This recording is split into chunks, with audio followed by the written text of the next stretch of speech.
I wanted to ask you, did you ever know Mr. Fink, Wayne Fink? Yeah, I did. Did you? Yeah. What was your? I think if you played lacrosse in Nova Scotia, you knew Yeah. Wayne for sure. So. Do you have any stories about Wayne growing up? Like I would say, I mean, he talk never. a little closer. Sorry. Yeah. Yeah. He never coached me or anything. Yeah. So I didn't get to experience that, but I did ref with him a few times, and I remember just like being like a 13-year-old kid reffing, and being with him, it was always like, you kind of knew that he was gonna take care of you out there. So Yeah. yeah, no, he was the man. Like he's like the godfather of lacrosse in Nova Scotia. So Yeah. it was sad to see him pass. It was unfortunate, very unfortunate. He's done so much for the game, so he's a legend. Absolutely. And when you talk about our generation, like, guys who are mid-20, pushing 30 right now, back, like you just said, when we're 13 years old, he was the guy that put the stick in the hand. He was the guy, I didn't even know you reffed.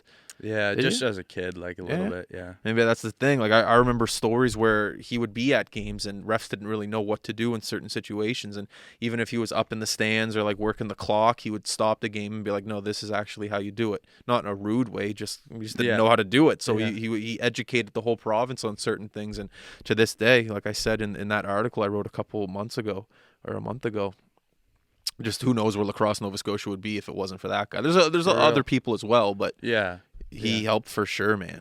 Yeah, and he played in the NLL himself, and did he? I didn't know that. Yeah, he did back in the day. He played for Montreal, I think, when they had a team. No way. Yeah, and his son played in the NLL. Danny, right? Dan Fink. He played for Philly.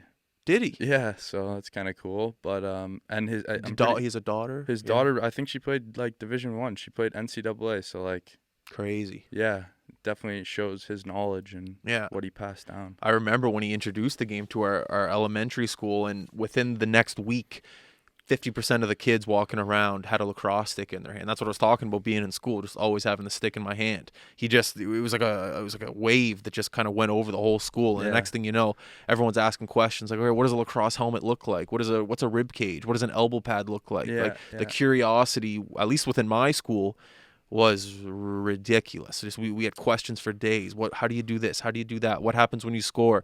If you score from this far away, is it 2 points? What does the goalie wear? And I remember going to certain games and playing against other teams like Southwest and Tassa, or St. Margaret's Bay, I guess they're called. And the same questions. I remember we'd show up to games and, we'd be warming up and you'd go meet your friend at the red line and be like, do you know how to do this in a game? Like, what's going on here? But Mr. Fink was always there to kind of like solve it and figure it out. Because, what's a pick and roll? What are you talking about? You got to switch hands to shoot? How do you do that? There's just so much to learn. And to this day, like, I bet the best players in the world are still trying to learn and innovate the game. Oh, yeah. You have to be. Yeah, I'd say that's a big part of my success is just always like taking every opportunity around the top guys to see what they're doing and see the niches to their game, and that's what helps you get ahead.